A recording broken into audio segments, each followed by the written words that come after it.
I'm here at the Miami Aquarium, where Tokitae has spent the last 53 years living in one of the world's smallest orca tanks.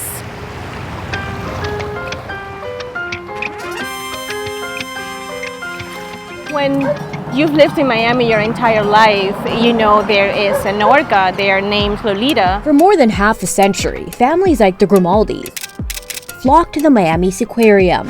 She's sort of like part of the community. They bring you here when you're a little kid. All to get a glimpse of their star attraction, Lolita, the killer whale. Today, we know her as Tokitae. Then you bring your children until one day you're enlightened and you're like, wait a second, it's all wrong. Over the past decade, awareness about Tokitae's deteriorating living conditions bubbled to the surface in Miami, revealing a sad truth behind the star of many happy home movies. What you don't know, it's obviously, the conditions that this beautiful Lolita has lived in for so many years. There's no home, there's no time out, there's no let me get some rest, let me relax. That is her entire life.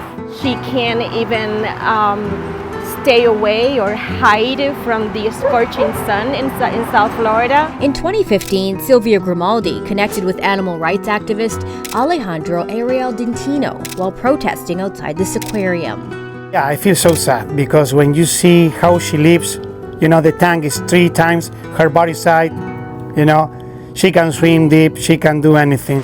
Toki's medical records paint a dire picture of life inside this aquarium, with the 57-year-old orca living in dirty water, being fed rotten fish, and forced to perform for crowds despite injuries. Her story broke my heart, so from that moment I thought I had to do something.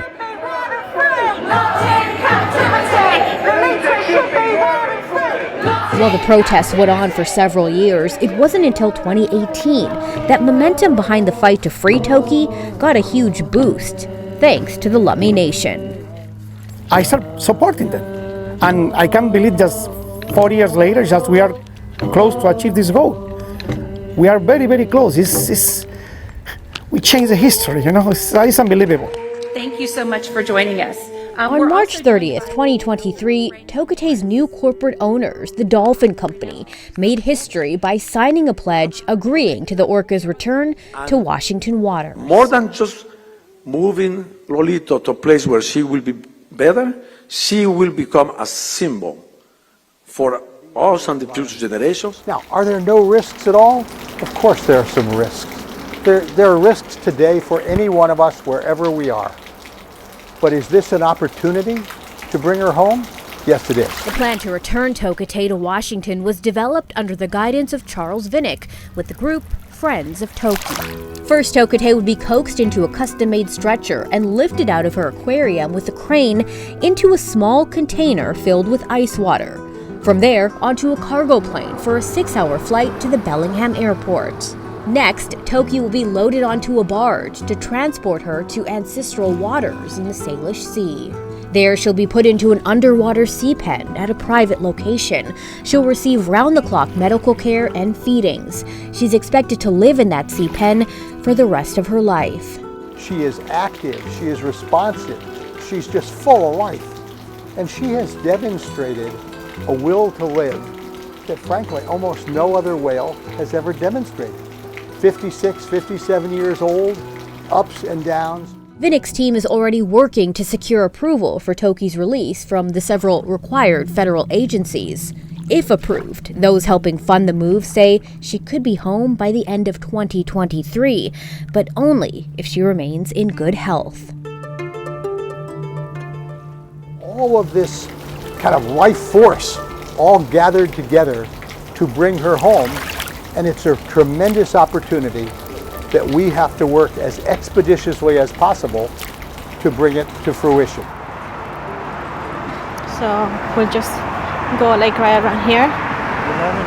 Yeah. Back in Miami, Toki is no longer on display to the public. Scully Chuttanat.